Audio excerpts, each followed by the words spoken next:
We're going to go on a dive to the deep sea.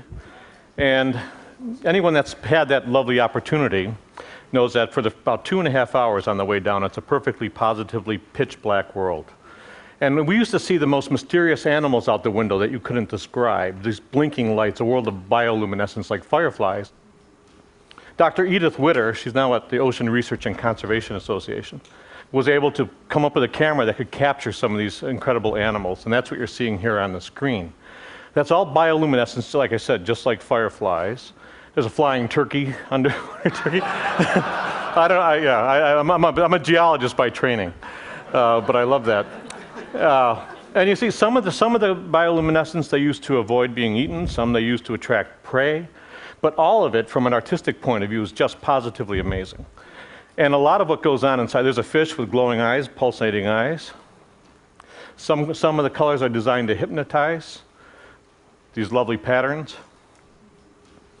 And then this last one of my favorites, this pinwheel design, just absolutely amazing, every single dive.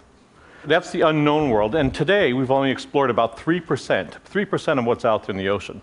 Already we found the world's highest mountains, world's deepest valleys, underwater lakes, underwater waterfalls. A lot of that we shared with you from the stage, and in a place where we thought no life at all, we find more life, we think, in diversity and density than the tropical rainforest, which tells us that we don't know much about this planet at all. There's still 97%, and either that 97% is empty or just full of surprises. But I want to jump up to shallow water now and look at some creatures that are positively amazing. These cephalopods, headfoots. As a kid, I knew them as calamari mostly, but this is an octopus. This is the work of Dr. Roger Hanlon at the Marine Biological Lab. And just fascinating how cephalopods can, with their eyes, incredible eyes, sense their surrounding, look at light, look at patterns. Here's an octopus moving across the reef, finds a spot to settle down, curls up, and then disappears into the background. Tough thing to do. In the next bit, we're going to see a couple of squid. These are squid. Now, males, when they fight, if they're really aggressive, they turn white. And these two males are fighting. They do it by bouncing their butts together, which is an interesting concept.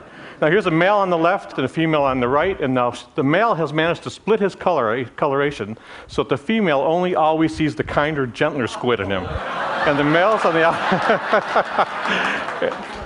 We're going to see it again. Let's take a look at it again.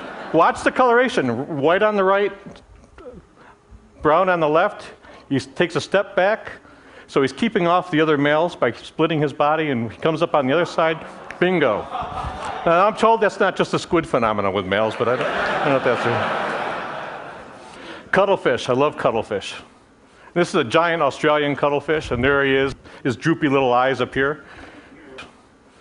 But they could do pretty amazing things too. Here we're going to see one backing into a crevice, and watch his tentacles. He just pulls them in, makes them look just like algae. Disappears right into the background.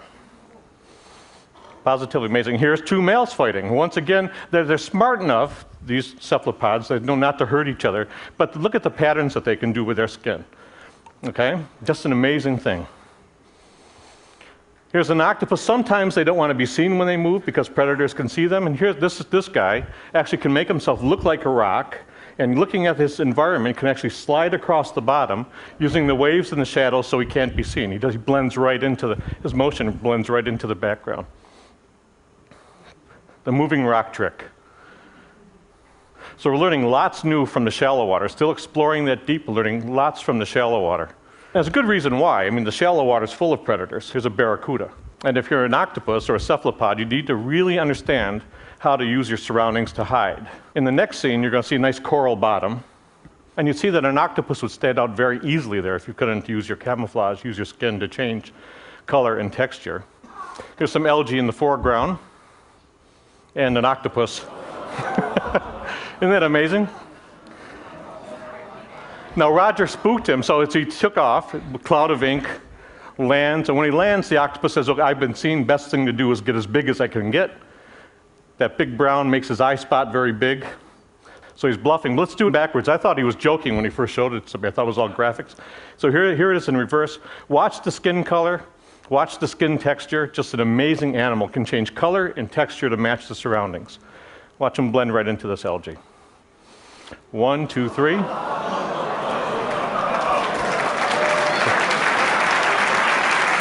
And now he's gone, and so am I. Thank you very much. Thank you. Thank you.